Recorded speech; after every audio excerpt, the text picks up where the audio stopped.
Hi, this is Brian Wormers, and today I'm going to be talking about pediatric variations of nursing interventions. So as we look at some of our objectives, we're going to talk about, consent and what does that mean for when we're talking with pediatric patients. We're going to talk about preparing children for procedures. We're going to talk about therapeutic play. We'll talk about general hygiene. We'll talk about oral care, fluid intake, food. We'll talk about reducing fever. We'll talk about infection control, and we're going to talk about different meds that we can give to children. So within this, informed consent. So oftentimes kids do not have control over their own body, and that the legal determinants are actually made by the caregivers. And so for consent, the person must be capable of giving consent. Usually the age of majority is 18, sometimes 16, depending on your state. The person must receive the information and make an intelligent decision, and that person must voluntarily choose that. Guess what? Kids don't have that. So within this, it often falls upon the parent or the legal guardian, and what happens if that's different than what the kid wants? And so what happens if that's different than the child says one thing and the parent says another one, and what do you do? And legally, it falls on the parent or the legal guardian, so we have to do what they say. But oftentimes we want to bring everybody to the table. We want everybody to be on the same page, and we really do want them to have we want legal consent, but we also want assent from the child. So consent is from the legal guardian and the person that's got the legal authority. Assent means it's a personal thing, and saying that that child is in agreement with what you want to do. So, photographs require consent, procedures require consent, surgeries require consent. So all these things that we do in the hospital, think about what they need to do. And so we have to get consent for those. And if not, if the parents say no, then we either have to respect that, otherwise we can escalate that up and we could possibly get like legal jurisdiction from that.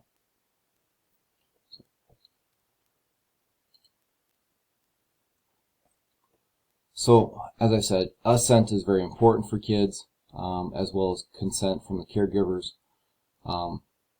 Really take note of that. Really try and foster that. Try to give them a sense of control. Try and allow them to be somewhat in charge of their treatment.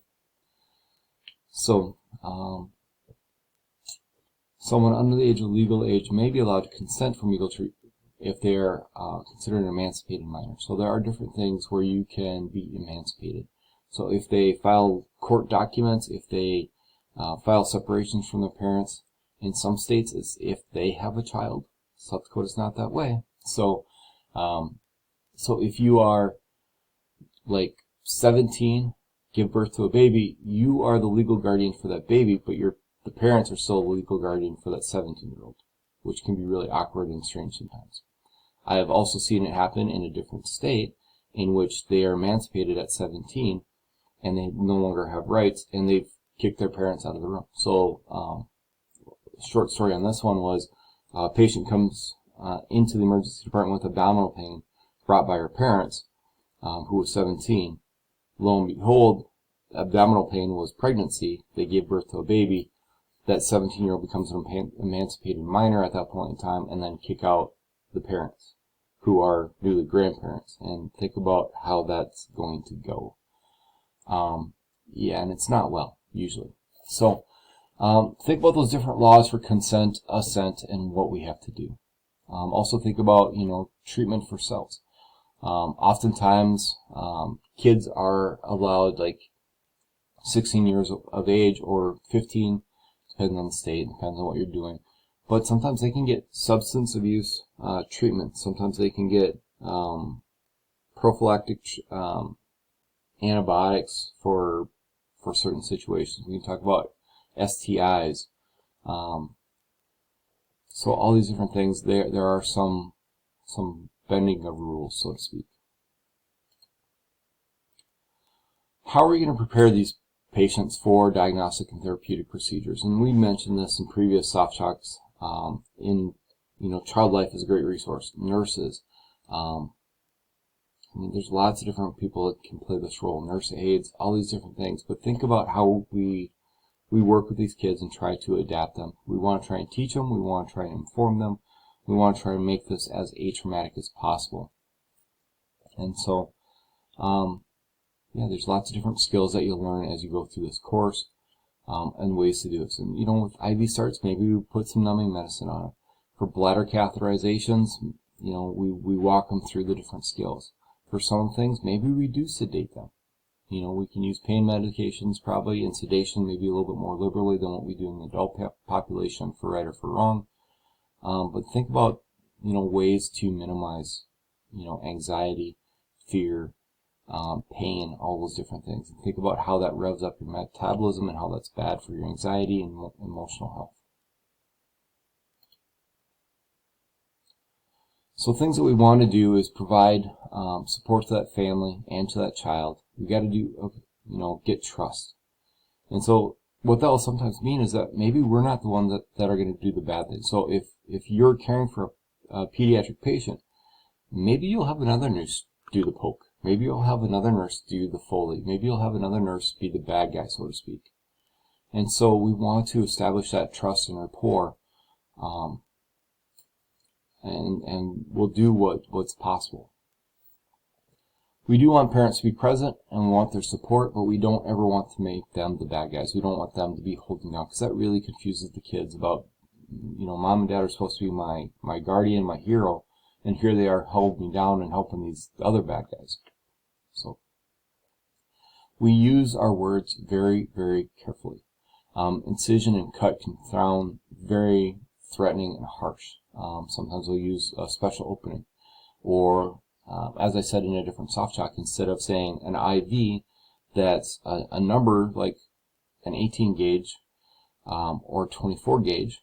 So without your background, if I told you an 18 gauge needle versus a 24 gauge needle, you'd probably think that the 18 is smaller. And that's what kids will often do. So oftentimes we're saying, can I have the yellow catheter? Can I have the yellow IV? Can I have the blue IV? And we try to use words that have a little bit softer thing. As I said before, talking about pain management, sedation, it's commonly used within the pediatric realm. We involve that child. If they've got a choice, we do it. You got to take both of these meds. Which one do you want first? I got to listen to your heart and to your lungs. Which one do you want me to do first? It sounds a little silly. It sounds maybe a little trite, but that really does help promote autonomy.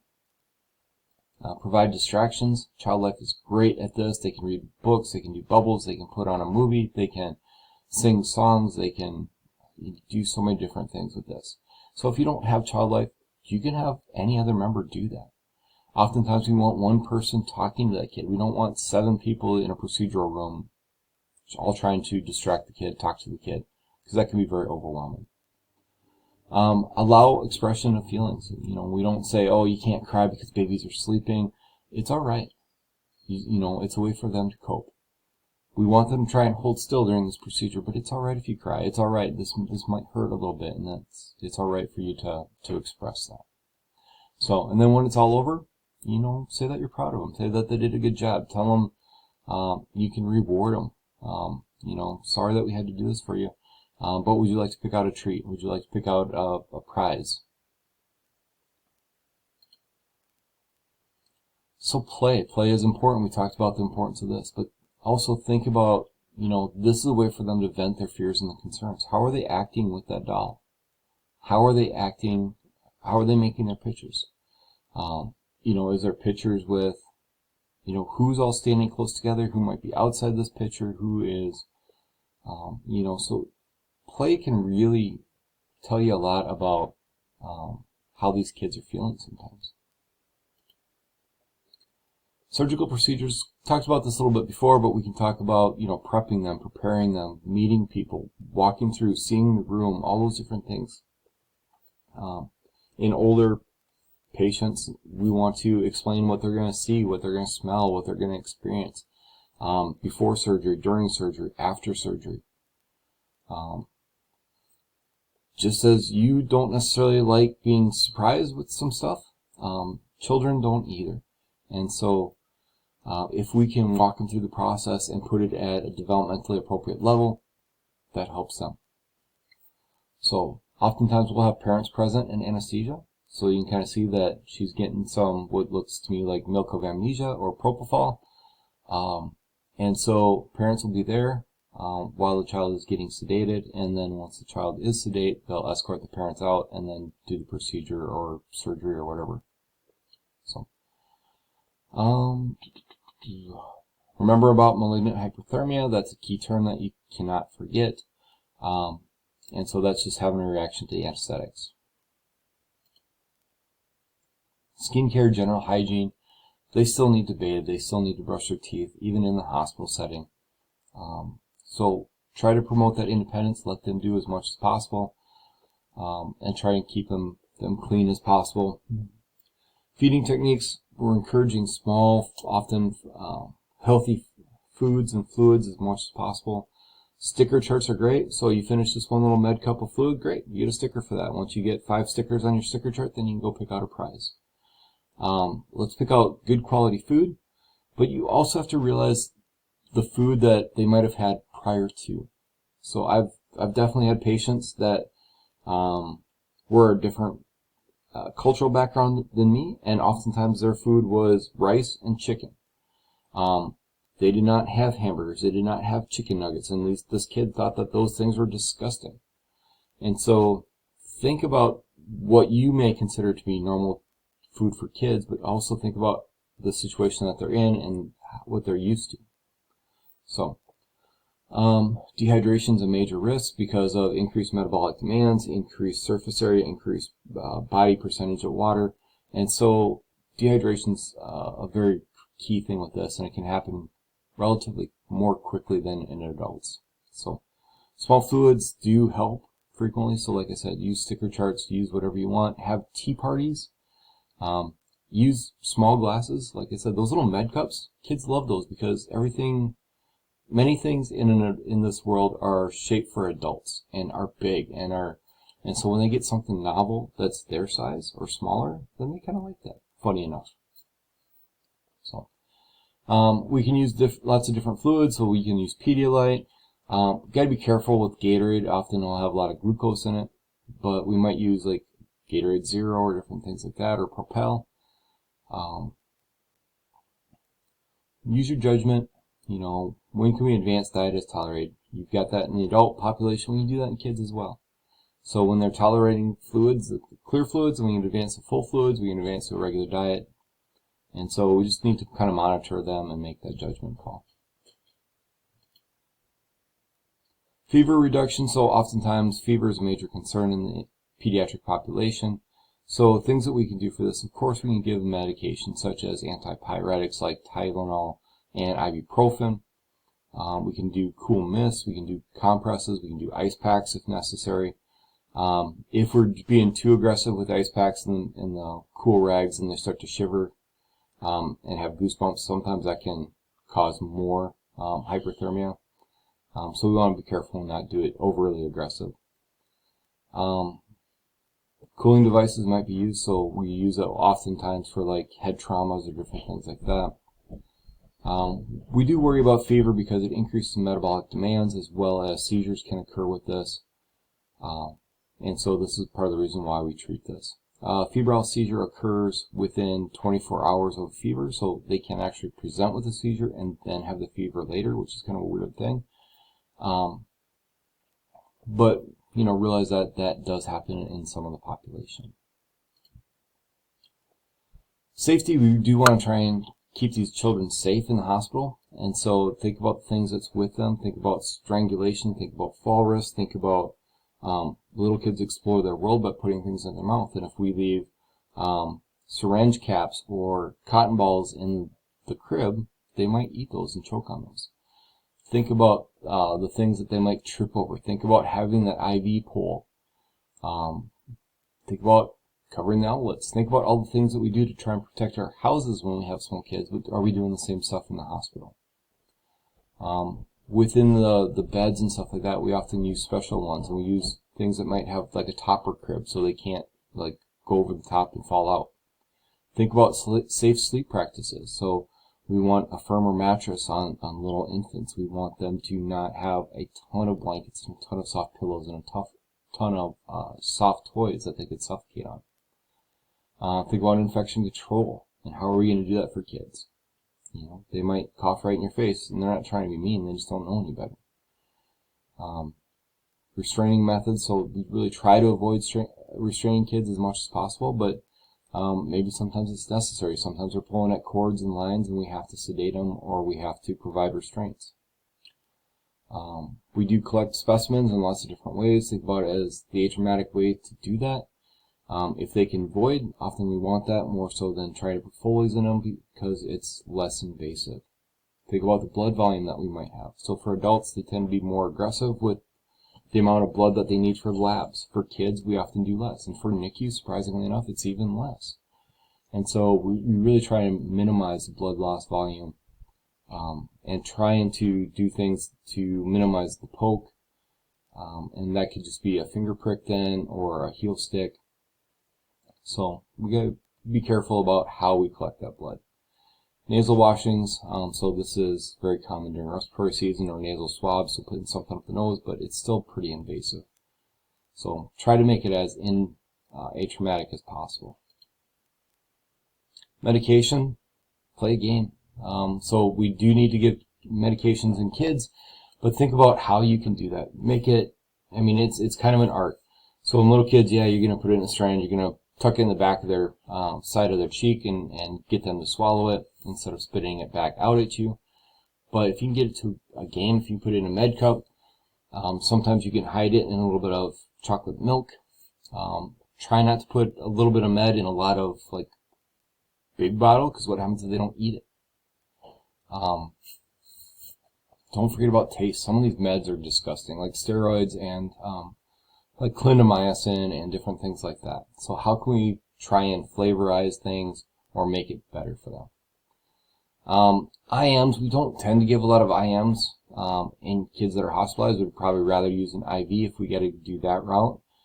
But I mean, we can. We just try not to. We try to avoid pokes as much as possible. And so oftentimes we'd rather have an IV in place and utilize that multiple times instead of multiple pokes with an IM. Think about all the different lines and tubes that they might have. Consider the ages and the size of their vasculature and what length and gauge you're going to need.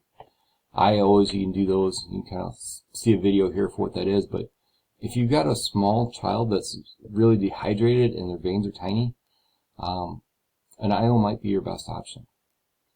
We can do different feeding tubes, so NGs, OGs, G-tube, J-tube, those kind of things. We can use feedings as well as medications. We do rectal, so rectal Tylenol, rectal Ativan, rectal, rectal meds are somewhat common in the pediatric population. Think about all the different eyes and eye drops and ear drops and different things that we'll give for kids. Aerosol therapy, so albuterol is a big thing. So we do give pediatric patients multiple different medications in multiple different ways. But just think about how you're giving it, think about what's best for that patient. Finally, maintaining fluid balance. So, as I said before, fluid balance is very important in children. Number one, they've got higher percentage of body water than the adults do. They've got higher metabolism. They've got, sometimes they're dependent on other people to feed them and let them drink. And so all these things add up.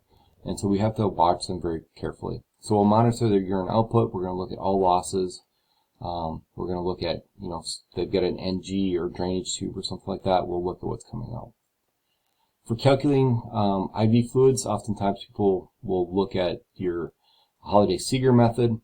So the way that we do this is you get 100 mils per kilogram for the first 10. So if a kid weighs 7 kilos, you're going to give 700 milliliters of fluid every 24 hours. And then you divide that, of course, to get your hourly rate. So this is calculated per day. And if this is stacked, so if you've got a 15 kilogram kid, so you're going to do 10 times 100 equals 1,000. Then 5 for your second group of 10. So 5 times 50 is 250. So it'll be 1,250 mils per day then you divide that by 24. Now, we as nurses often like shortcuts, so we'll sometimes call this a 4-2-1 method or a Holiday-Seeger method. And so this is a way to calculate, instead of doing daily and 24 hours, we'll do it hourly.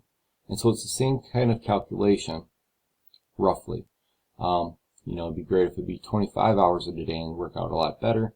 But you can kind of see that it's very similar. And this will get us very close to it. So you might see nurses calculating your fluids this way instead, using the 4-2-1.